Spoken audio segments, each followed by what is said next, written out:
हक हादी रूहों जी सिफत, कांध रूह भाइया सिफत करिया, तो ही जी हित थिए न सिफत किए के, से नारयम जड़े बेवरो करे आऊं उरझी ते में रही। हे दिल जी गाल के से करिया रूह जी तू जाने, कुछण भेणी लाथिए कांध चाओ से चुआ हाणे, कुताइया आलम में मुँह जेड़ी के न काए, अजा तर से मुँह जिंदुओ हे के ही पर तो ही जी आए, पाण जेडियूं डीने दाटडियूं से डिठयूं मुँह नजर, अजा मंगाइए मुँह हथा मुँह कांध एहेडो कादर, जे बड्यूं के ये हिन रांद में तीनी ज्यूं कई कोडी सिफतूं कन, से बड़ा मंगन खाक पेरन जी असा अरस रूहन, सिरदार ते रूहन में मुके के ये कांध, बड़ी बड़ाई डीनिए अचिमय हिन रांद, हे जे बड्यूं के ये हिन आलम में हिन ज्यूं सिफतूं तीनी न पूजन, से बड़ा बड़यूं सिफतूं करी न पूजे न खाक मोमन, ते में बड़े मुके के ये मुंजी सिफत न थिए मय रांद, जे ए सिफत न पूजे त सिफत तो ही जी करिया की कांध, जा नहाए अकल ही न आलम में साडीनिए मुके मत, जैसे आऊं सब समझी कायम आलम सिफत, गाल आंजी जाणू असी जे डीन्यूं असां के इलम, कांध हितन भेड़ी कुछण गालियूं घरे थींदियूं खसम, मोहम्मद चोए मुधणी मुके बड़ी देखा रही रांद, कर मुसे मीठियूं गालियूं मुंजा मिठड़ा मियाँ कांध, मुंजा मिठड़ा मियाँ कांध। प्रकरण 13 चौपाई 524। श्री सिंधी वाणी संपूर्ण सिंधी की हिंदुस्तानी 3 प्रकरण के किए हैं। आशिक के गुनाह। सुनो रूहें अरस की जो अपनी बीतक, जो हमसे लटी भई ऐसी करे न कोई मुतलक, कहूँ तिनका बेबरा सुनियो कानो दोए, ये देखा मैं सहूर कर तुम भी सहूर की जो सोए, पीछे जो दिल में आवे साथ के आपन करेंगे सोए, भूली रोवे तेह किक गए हाथ पटकते रोए, तिस वास्ते क्यों भूलिए हाथ आए अवसर, जो पीछे जाए पछतावना क्यों आगे देख न चले नजर, अपनी गिरो आशिक कहावत है मिने इन, चलना देख कहता हूँ ए अकल दई तुम्हें किन, लेनी हकीकत हक की और देनी इन लोकन, आशिक को ए उलटी जो करत हैं आपन, मीठा गुझ माशुक का काहूँ आशिक कहे न कोए, पड़ोसी भी न सुने यूं आशिक छिपी रोए, आशिक कहिए तिनको जो हक पर होए कुर्बान, सो भांते माशुक के सुख गुझ लेवे सुभान, जो पड़े कशाला कोटक पर कहे न किनको दुख, किसी सो न बोलहि छिपावे हक के सुख, गुझ सुख लेवे हक के रहे सोहबत मोमिन, अपना गुझ मासुक का कबू कहे न आगे किन, तिन आगे भी ना कहे जो हक के खबरदार, पर कहा कहूँ मैं तिनको जो बाहिर करे पुकार, हक बोलावे शरत पर आपने रहने चाहे इत, लेवे गुझ मासुक का कहीं दुनिया को हकीकत, ऐसी आशिक कबू ना करे पीछे रहे बुलावते हक, दुख कुफर में पड़ के सुख बका छोड़े इसक, प्यारे जिनको मासुक तिन के प्यारे लगे बचन, सो कबू न कहवे और को मासुक प्यारा जिन, आशिक कबू ना करे ऐसी उलटी बात, कहने सुख लोकन को पाए बिछोहा हक जात, आशिक गुझ मासुक का सो लेवत है रोए रोए, ऐसी उलटी अकल आशिक की सुख कहे औरों को सोए, ये निपट बातें रिजालियां सो आपन करी दिल धर, जैसी हुई हमसे खेल में तैसी हुई न किन के सिर, आशिक कहावे आपको फेरे बोलावना भरतार, जाए न बोलाई खसम की सो औरत बेइतबार, गुझ मासुक का आशिक सो कहना न कासों होए, जो कई पड़े कसाले तो बाहिर माहे रोए, एक तो गुझ जाहिर किया और गैया न बोलावते सोए, ऐसी एक भी कोई ना करे सो आपन करी दोए, रूहों को ऐसी ना चाहिए अरस की कहावे हम, सहूर करके देखिया तो हम किया बड़ा जुलम, हम कहीं झूठी दुनिया तीन में ऐसी करे न कोई, जो उलटी हम साचों से भई ऐसी झूठों से ना होए, मैं देख तकसीर अपने पहले देख डरी एक बार, देख डरी सामी हक तब मैं किया पुकार। मैं देखे गुनाह अपने हक के देखे एहसान, उमर गई पुकारते बीच हलाकी जहान। कब हूँ कि न हूँ ना किए ऐसे काम अधम, देख गुनाह अपने फेर किए जुलम। सियानी जोरू क्यों करे जान के गुनाह ए, खाबंद जाने त्यों करें हुआ सब हुक्म के। जो फेर देखें आपन तो ए हुई हाथ धनी, और किसी का ना चले जो कोई करे सियानप घनी। मैं देखा इलम हक का तो ए सब हुक्म के ख्याल, और न कोई कहूँ बिना हुक्म नूर जमाल। ए गुनाह देखे अपने जब देखा दिल धर, ए भी गुनाह खुदी का जब फेर देखा सहूर कर। गुन्हे भी अपने तब देखे जब मैं हुई होशियार, देखी होशियारी ए भी खुदी डरी हुई खबरदार। गुन्हे किए अजान में गुन्हे देखे सो भी अजान, दम न ले बीच हुक्मे जब हकी पूरी दई पहचान। पहचान लई सो भी खुदी मैं न्यारी हुई तीन से, न्यारी हो तो सो भी खुदी ए खुदी निकलत नाही मैं। मोहम्मद कहें ए मोमिनो कोई नाही हक बिगर, लाख बेर मैं देखिया फिर फिर सहूर कर, फिर फिर सहूर कर। प्रकरण 14 चौपाई 557। मैं खुदी की पहचान, मैं लाखों विध देखिया कहूँ खुदी क्यों ये न जाए। ये क्यों जावे पेड़ से जो दूजी हकें दई दिखाए। जो मैं मांगू इसक को तो इत भी आप दिखाए, ये भी खुदी देखी जब इलम दई समझाए। हक पहचान किन को हुई इत दूसरा कौन कहलाए, ऐसी काढ़ी बारी की खुदियाँ हक भी पहचान कराए। तन तो अपने अरस में सो तो सोए नींद में, जागत हैं एक खाबंद ए नींद दई जिनने। देकर नींद रूहन को खेल दिखावत नजर, तो ए खेल कौन देखत कोई है बिना हुक्म कादर। आपन सोए है अरस में तले हक कदम, ए जो खेल खिलावे खेल में कोई है बिना हक हुक्म। इत हुक्म एक हक का और हक का इलम, हुक्म इलम या खेल को देखो सोइया तले कदम। कहे इलम तुम ही पट तुम ही कुंजी पटकी, कुल अकल दई तुमको देखो उलटी या सीधी। बीच खेल और खाबंद पट तुम्हारा वजूद, पीठ दे हक को ए देखत जो ना कछु है ना बुध। ए खेल हुक्म इलम का हमें नींद में दिखावत, करने हासी अरस में खेल में भुलावत। इत दूसरा कोई कहूँ नहीं सब देखा हुक्म इलम, जो ए उड़े नाबुद हुक्मे तो देखो बैठे आगे खसम। हकें द्वार दिया हाथ अपने और दई इलम पूरी पहचान, तो क्यों सहे आडा पट क्यों न खोलें द्वार सुभान। जो पट खोलूं हुक्म बिना लगत खुदी गुन्हे डर, ना तो हाथ कुंजी दई आशिक के हक बिछोहा सही क्यों कर। जो होए मुझ पे इसक तो देखो न खुदी हुक्म, एक नाही मोपे इसक तो आडा देखो हुक्म इलम। ना तो द्वार खोल के आगे देखे न अरस रहमान, इत क्यों देखो राह हुक्म की हकें दई कुंजी पहचान। गोते न खाऊं बिना जल जो आवे इसक, तो हुकुम खुदी ना कछो गुना पट दमन रखे बेसक। इसक मांगू तो भी गुना और खुदी ए भी गुना होए, जो देखो हुक्म इलम को मोहे बांध लई विध दोए। ए देखो सहूर खुदी मांगना ए दो तले हुक्म, तो खोल दरवाजा अपना क्यों न मिलो अपने खसम। खुदी गुनाह सब हुक्मे मांगू बोलूं सब हुक्म, पट खोलूं या जो करूं सब हुक्म कहे इलम। इत खुदी न गुनाह की न सिर या ढांप खोल तेरे हाथ, देख खाबंद या खेल को हुक्म इलम तेरे साथ।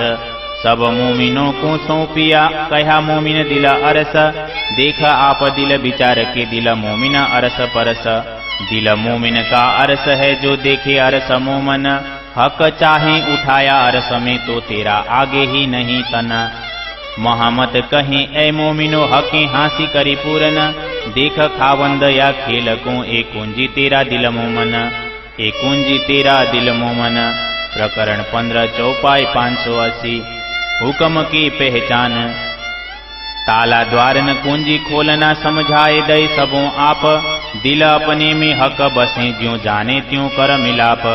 सेहरग से हक नजिक आडा पटन द्वार, खोली आंखें समझ की देखती न देखे भरतार। हुकम इलम खेल एकई और कोई कहूँ दम, इत रूहन कोई रूहन की जो कछु होए सो हुकम। अपनी सूरतें हुकम खेलावत हुकम, खेलत सामी हुकमे ए देखावत तले कदम। अरवाहे जो कोई अरस की सो सब हक आमर, हम हुजत लई सिर अरस की बैठी आगू हक नजर। अरवाह हमारी आमर गुना अंग इंद्री आमर, हम देखें सब आमर हक देखावत पटकर। जो इत अरवाह होए अरस की तो उड़ावे 14 तबक, रूहे नाम धराए हम ऐसा हुक्म कर दिया हक। झूठ न आवे अरस में साच नजरों रहे न झूठ, देखा अंतर माहे बाहेर अछु जरा न हुक्मे छूट। देखा देखाया हुक्मे और हम भी भये हुक्म, ना हुआ ना है ना होएगा बिना हुक्म खसम। हुक्मे देखाया हुक्म को तीन हुक्मे देखा हुक्म, भिस्त दोजक उन हुक्मे आखर सुख सब दम। जिन नाम धराया हुक्मे रूहे फिरस्ते सिर पर, पहुँचे अपनी निसबते द्वार बका खोल कर। हम उठ बैठे अरस में हमको हुक्मे दिया सब याद, हुक्मे हुक्म खेल दिखाया सो हुक्मे हुक्म आया स्वाद। यों ही बातें कई हुक्म की हुआ हुक्म सब में एक, अरस में हम सिरले उठे सब सिरले कहे विवेक। हम जुदे न हुए अरस से और जुदे हुए बेशक, हम रूहें खेल देखा नहीं और खेल की बातें करी मुतलक। इन विध सब हुक्म कर खेल दिखाया खिलवत अंदर, बातें खिलवत की करी खेल में जो बुझ हक के दिल भीतर। और खेल की बातें सब होशी बीच खिलवत, लेसी खेल का सुख खिलवत में लिया खेल में सुख निसबत। छोड़िया नहीं अरस को और खेल में भी गैया, अंतराय भी हुई अरस से और जुदियां भी न भैया।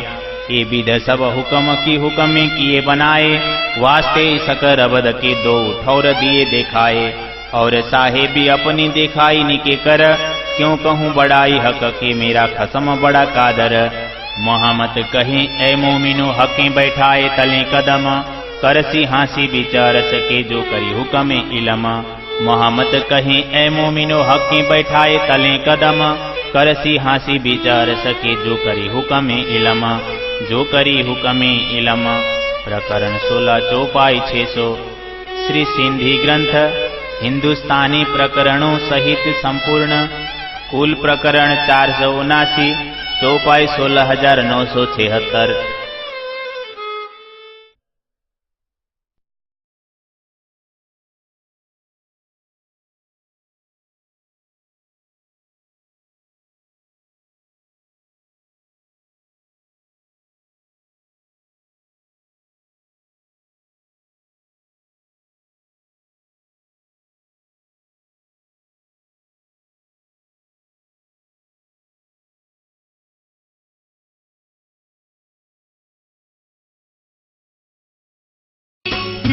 श्यामा राज श्यामा राज श्यामा कहिए, राज श्यामा राज श्यामा राज श्यामा कहिए।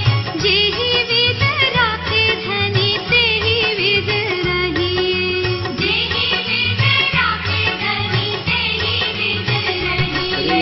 सारतम सागर सिंधी ग्रंथ को 13 प्रकरण हक आदि रूहों की सिफत को हिंदी सरलार्थ। हे धनी, मेरी आत्मा आपकी प्रशंसा करना चाहती है, किंतु यहाँ पर किसी भी प्रकार आपकी महत्ता बताई नहीं जा सकती। जब मैंने उसका निरूपण करके देखा तो मैं उसी में उलझ गई। मेरे हृदय की ये बातें मैं किससे कहूँ? आप ही मेरी आत्मा को जानते हैं। अब तो कहने के लिए भी कोई स्थान ठिकाना नहीं रखा है।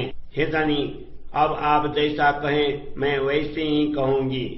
आपने हम ब्रह्मात्माओं को जगत के खेल में भेजा और इस समय मुझे जैसी महत्ता दी वैसे अन्य किसी को नहीं दी है। तथापि मेरा जीव अभी भी व्याकुल है। यह आपकी कौन सी रीति है? आपने मुझे जितनी संपदाएं दी हैं उनको मैंने अपने आंखों से देखा। आप मेरे धनी इतने समर्थ हैं, फिर भी मुझसे मंगवाते हैं। आपने इस खेल में जिनको महान बनाया है उन त्रिदेवों की करोड़ों प्रकार से प्रशंसा होती है। वे महान भी हम परम धाम की ब्रह्मात्माओं की चरण रज मांगते हैं। हे धनी, आपने मुझे ऐसी ब्रह्मात्माओं में अग्रणी बनाया है। इस खेल में आकर भी आपने मुझे राज श्यामा राज श्यामा राज श्यामा कहिए, राज श्यामा राज श्यामा राज श्यामा कहिए। जेहि विध राखे धनी तेहि विध रहिए, जेहि विध राखे धनी तेहि विध रहिए। श्री तारतम सागर सिंधी ग्रंथ को 14 प्रकरण सिंधी की हिंदुस्तानी 3 प्रकरण किए हैं। आशिक के गुनाह को हिंदी सरलार्थ। हे परम धाम की आत्माओं, हमारे अपने वृत्तांत को सुनो। हमसे जो विपरीत कार्य हुआ है, निश्चय ही ऐसा किसी से नहीं हुआ है।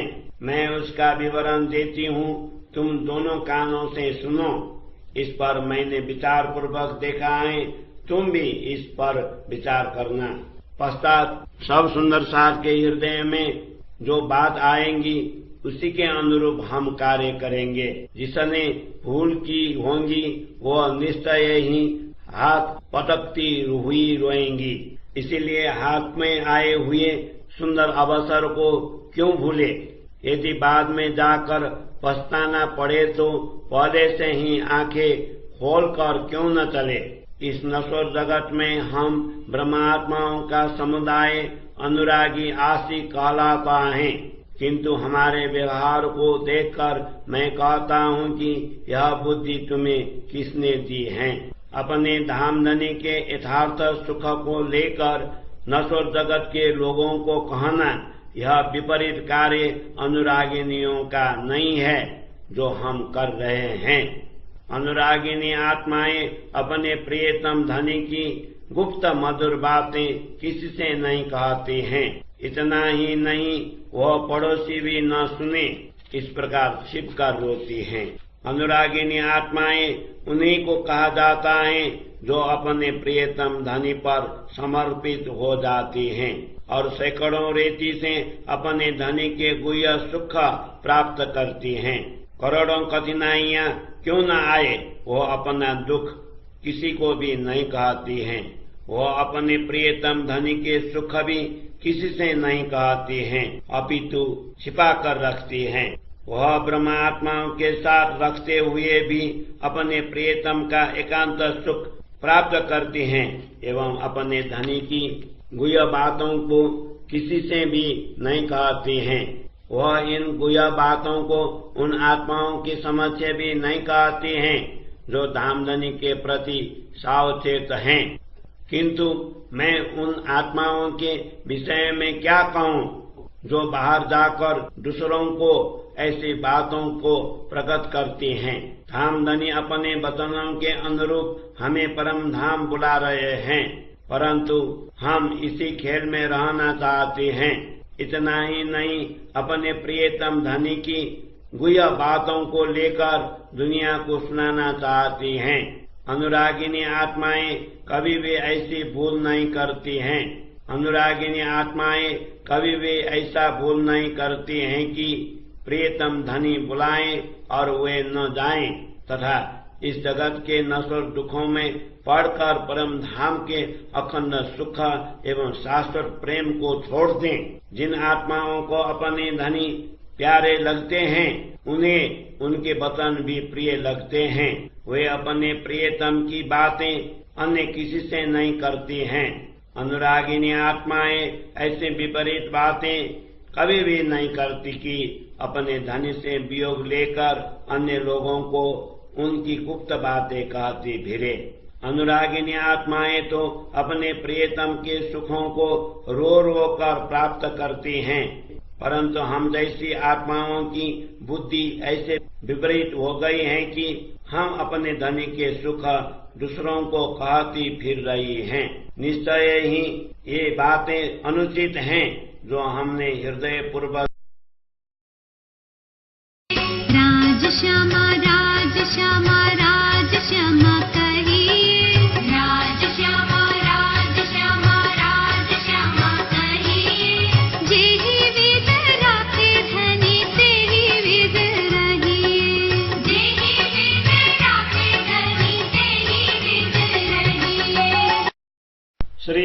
तारतम सागर सिन्धी नेपाली स्वरूपको 14औं प्रकरण, सिन्धीको हिन्दी 3 प्रकरणको नेपाली स्वरूप, प्रेमीको अपराध। हे परम नामका आत्मा हो, हामीमाथि जे बितिरहेको छ त्यसलाई सुन्नुहोस्। हामीले जस्तो विपरीत कार्य गरेका छौं त्यस्तो अरू कसैले पनि गर्दैन। म त्यसको विवरण दिन्छु, त्यसलाई ध्यानपूर्वक सुन्नुहोस्।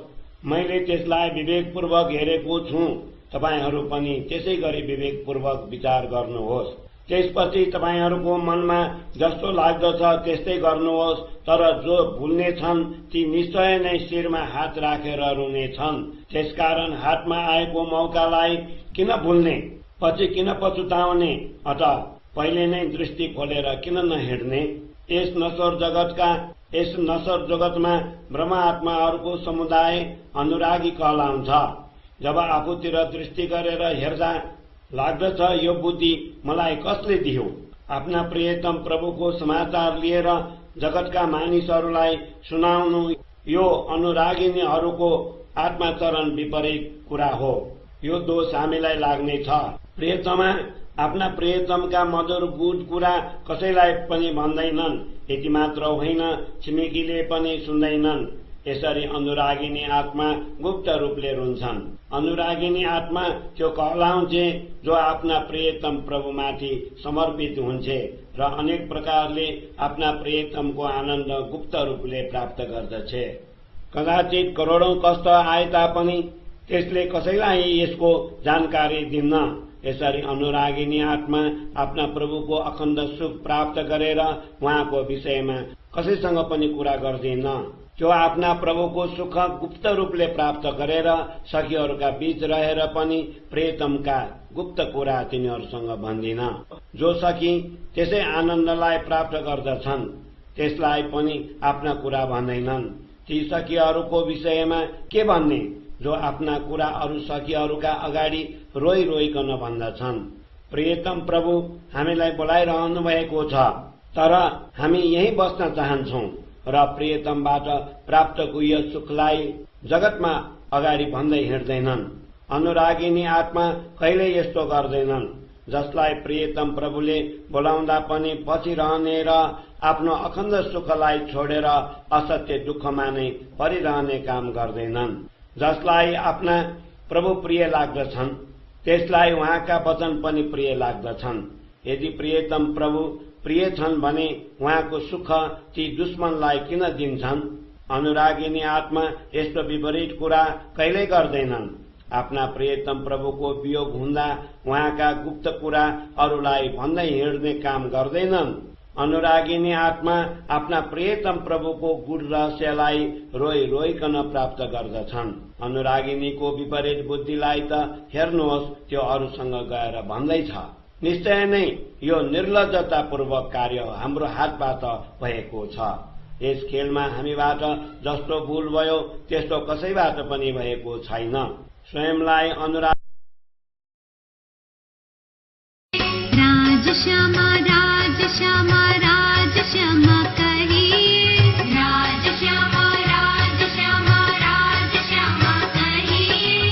जेहि विद राखे धनी तेहि विद रहिए, जेहि विद राखे धनी तेहि विद रहिए। तारतम सागर सिंधी ग्रंथ को 15वां प्रकरण, मैं खुदी की पहचान को हिंदी सरलार्थ।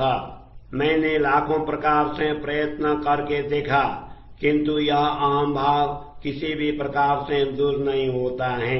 वस्तुतः यह कैसे निर्मूल हो, जब श्री राजा जी ने ही इसे द्वैत स्वयं से भिन्न के रूप में दिखाया है। यदि मैं प्रेम की यातना करती हूँ तो इसमें भी यही अहम भाव दिखाई देता है। जब मुझे तारतम ज्ञान से स्पष्ट पहचान हुई तब ज्ञात हुआ कि प्रेम की याचना में भी अहम भाव ही छिपा हुआ है।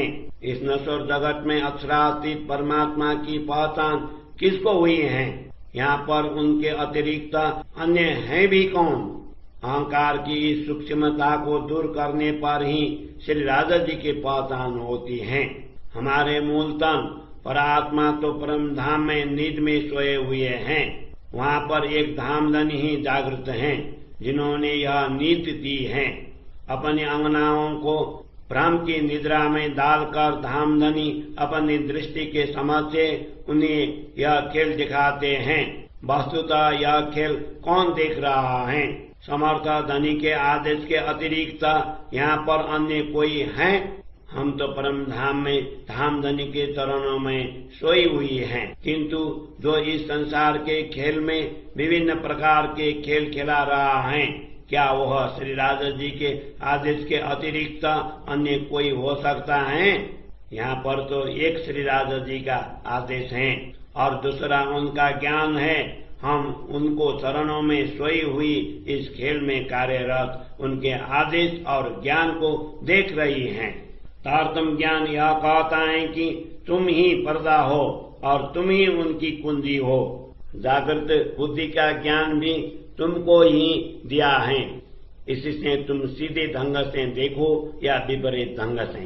यह नश्वर खेल और श्री राधा जी के बीच तुम्हारा शरीर ही आवरण स्वरूप है, इसीलिए तुम श्री राधा जी को पीठ देकर नश्वर जगत को देख रही हो, जिसका कोई अस्तित्व ही नहीं है।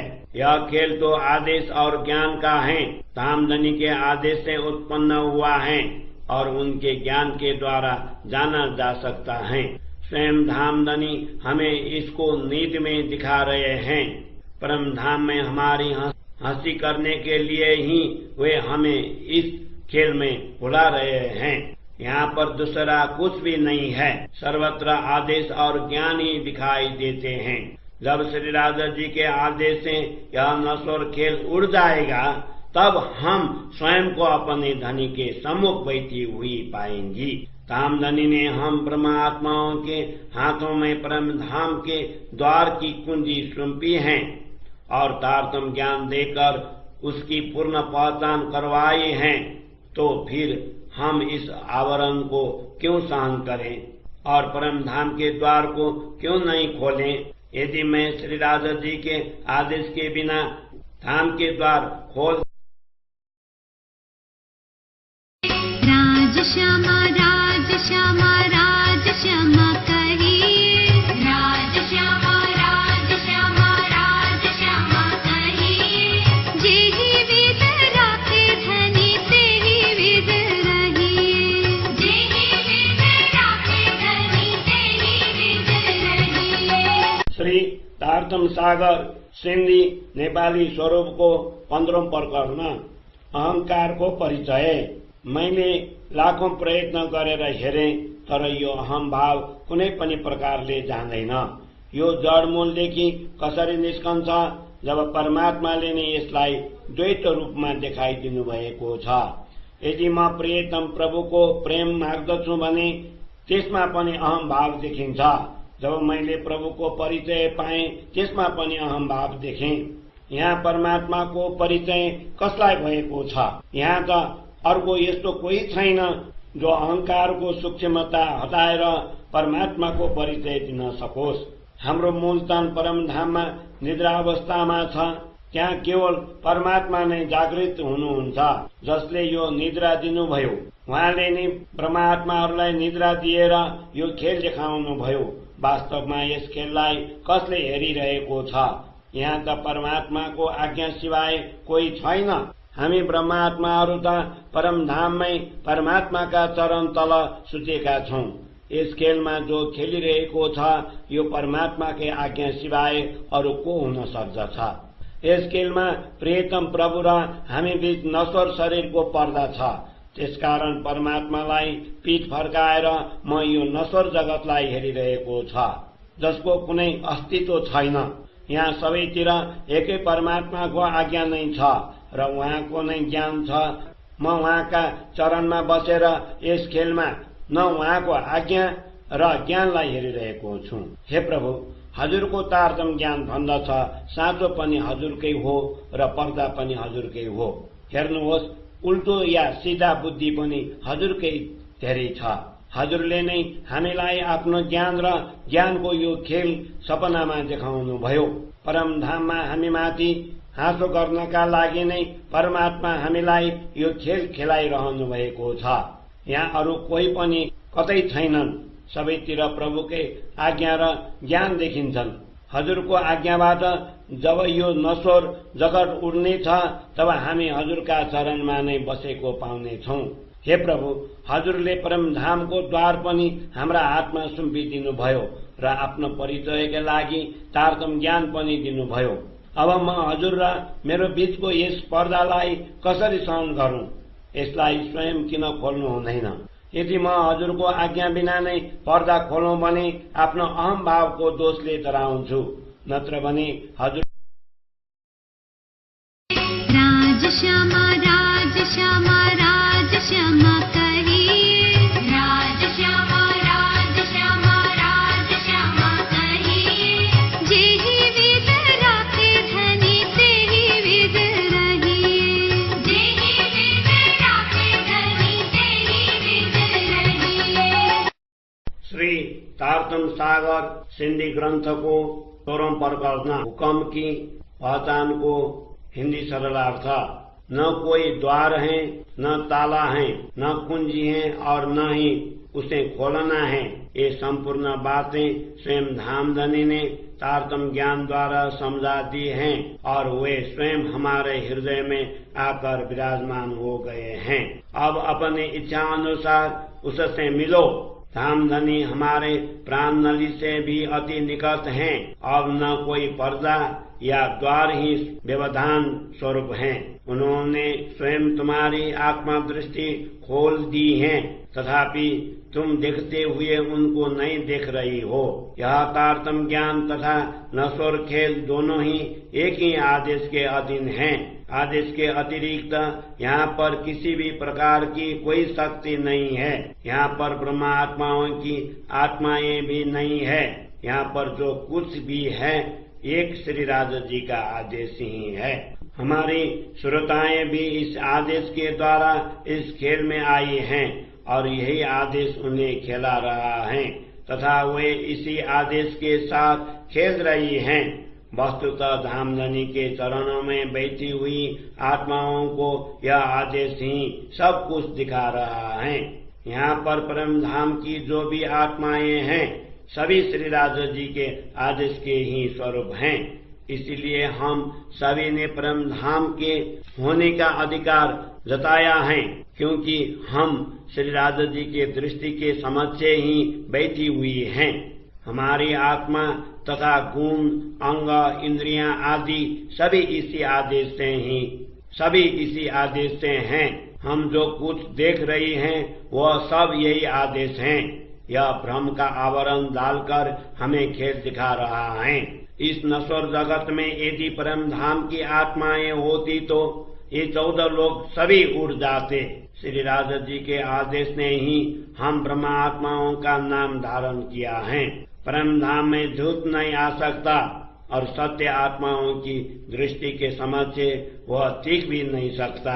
जब मैंने अंदर और बाहर सब ओर से देखा तो पाया कि यहाँ श्री राजा जी के आदेश के बिना लेश मात्र भी नहीं है। वस्तुतः श्री राजा जी का आदेश ही देखने अथवा दिखाने वाला है। हम स्वयं भी उसी के अधीन हैं। श्री राजा जी के आदेश के बिना न कुछ हुआ है, न हो रहा है और न भविष्य में होने वाला है। श्री राजा जी के आदेश ने ही आदेश स्वरूप इन आत्माओं को यह खेल दिखाया है। इसलिए इसी आदेश ने आदेश को देखा है। मुक्त स्थल तथा नरक भी इस आदेश के अधीन हैं एवं अंतिम समय में सभी को सुख भी इसके कारण प्राप्त होगा। श्री राजा जी के राजश्यामा राजश्यामा राजश्यामा कहिए, राजश्यामा राजश्यामा राजश्यामा कहिए, जेहि विद राखे धनी तेहि विद रहिए, जेहि विद राखे धनी तेहि विद रहिए। श्री तारतम सागर सिंधी नेपाली स्वरूप को 16वां प्रकरण आज्ञा को परिचय। हे प्रभु, न कुनै ताल्टा छ, न कुनै साँचो र न द्वार नै खोल्नु पर्दछ। यी सबै कुरा हजुरले सम्झाउनु भयो। हजुर स्वयं मेरा हृदयमा आएर बस्नु भएको छ। अब जस्तो ठीक लाग्दछ त्यसै गरी मिल्नुहोस्। परमात्मा चिन्तनद्वारा अति नजिक हुनुहुन्छ। उहाँ र हामी बीच न कुनै पर्दाको व्यवधान छ र न कुनै द्वार। उहाँले बुद्धिको द्वार खोलिदिनु भएको छ, तापनि म हेरेर पनि नहेरेको जस्तै भइरहेको छु। श्री राजाजीको आज्ञा ज्ञान दुवै एकै हुन्। यी सिवाय यहाँ केही पनि छैनन्। यहाँ कुनै पनि आत्मा परमधामबाट आएका छैनन्। जे जति आएका छन् ती सबै श्री राजाजीको आज्ञाबाट आएका छन्। हाम्रा श्रोता यसै आज्ञाबाट नै आएको छ र तिनीहरूलाई खेल पनि देखाइरहेको छ। यसै आज्ञाका कारण हाम्रो श्रोता क्रीडाको पात्र बनेर खेलिरहेको छ र यही आज्ञा ब्रह्मात्माहरूलाई श्री राजाजीका चरणमा बसाएर यी सबै देखाइरहेको छ। परमधामका सबै आत्माहरू श्री राजाजीकै आज्ञाकै स्वरूप हुन्। हामी सबै ब्रह्मात्माहरू परमधामको अधिकार लिएर नश्वर जगतमा खेलिरहेका छौं। वास्तवमा हामी सबै श्री राजाजीकै दृष्टि अगाडि बसेका छौं। हाम्रो श्रोता तथा गुण, अंग, इन्द्रिय सबै श्री राजाजीकै आज्ञाले विद्यमान छन्। हामी जे हेरिरहेका छौं ती सबै श्री राजाजीकै आज्ञा हो। यही हाम्रा बीच पर्दा पारेर यी सबै देखाइरहेको छ। यदि यस नश्वर जगतमा परमधामका आत्मा आए यहाँका 14 लोक उड्ने छन्। श्री राजाजीको आज्ञाले नै ब्रह्मात्माहरूको नामले स्वयंलाई अभिव्यक्त गर्यो। यही आज्ञाले यी सबै गराइरहेको छ। परमधाममा असत्य आउन सक्दैन र ब्रह्मात्माहरू अगाडि क्षण मात्रका लागि टिक्न पनि सक्दैन। मैले यसलाई बाहिर या भित्र सबैतिरबाट हेरेँ। यहाँ श्री राजाजीको आज्ञा सिवाय केही पनि छैन। यसै आज्ञाबाट हामीले खेल हेर्यौं र यसैले हामीलाई यो खेल देखाएको छ। हामी पनि यसै आज्ञाबाट नै भएका छौं। श्री राजाजीको आज्ञा बिना न केही छ, न थियो र न हुने छ। यसै आज्ञाले नै आज्ञा स्वरूपलाई यो खेल देखायो र आज्ञाले नै आज्ञालाई हेर्यो। मुक्ति स्थान र नरक दुवै यसै आज्ञा अधीन बनेका हुन् र अन्तमा यसैद्वारा प्राणी मात्रलाई सुख हुनेछ। यसै आज्ञाले